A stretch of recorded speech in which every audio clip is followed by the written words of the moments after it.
جملہ کسے کہتے ہیں؟ الفاظ کا ایسا مجموعہ جس سے بات کا مطلب پوری طرح ظاہر ہو جائے جملہ کہلاتا ہے، خواہ وہ بات تقریری صورت میں ہو یا تحریری صورت میں ہو، یعنی چاہے آپ بات کو سن رہے ہوں یا آپ کے ساتھ کوئی بات کر رہا ہو یا پھر آپ کوئی تحریر پڑھ رہے ہوں، سامنے والا جو بھی کہنا چاہتا ہو وہ اگر آپ کو پوری طرح سمجھ آ گئی ہے بات تو وہ ایک مکمل جملہ کہلائے گا۔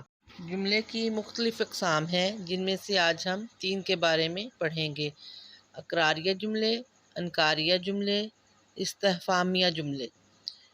اقراریہ جملے ایسے جملے جن سے کسی کام کا کرنا یا ہونا ظاہر ہوتا ہو وہ اقراریہ جملے کہلاتے ہیں۔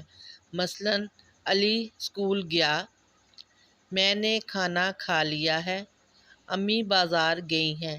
ان تمام جملوں میں کسی نہ کسی کام کا کرنا یا ہونا پایا گیا ہے۔ جملہ ختم ہونے کے بعد خاتمہ ضرور لگاتے ہیں۔ انکاریہ جملے جن جملوں میں کسی کام کا نہ کرنا یا نہ ہونا ظاہر ہوتا ہو وہ انکاریہ جملے کہلاتے ہیں۔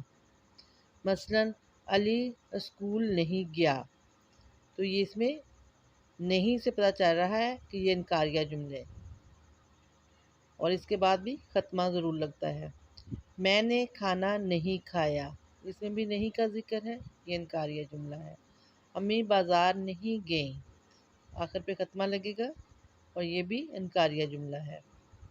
اس کے بعد ہے استفہامیہ جملے، ایسے جملے جن میں کوئی سوال پایا جاتا ہو یا آپ سے کوئی سوال پوچھا گیا ہو وہ استفہامیہ جملے کہلاتے ہیں، اور ان کی نشانی یہ ہے ان جملوں کی کہ ان میں کیا، کیوں، کیسے، کب، کہاں کا استعمال ہوتا ہے، اور ان جملوں کے آخر پر سوالیہ نشان ضرور لگایا جاتا ہے۔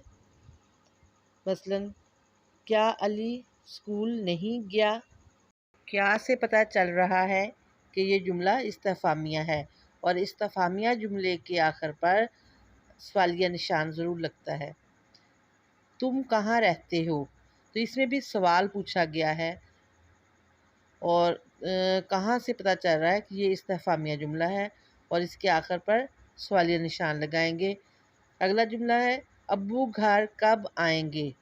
تو کب جو ہے یہ بتا رہا ہے کہ یہ سوال پوچھا گیا ہے اور اس لیے یہ استفہامیہ جملہ ہے، اس کے آخر پر بھی سوالیہ نشان ضرور لگائیں۔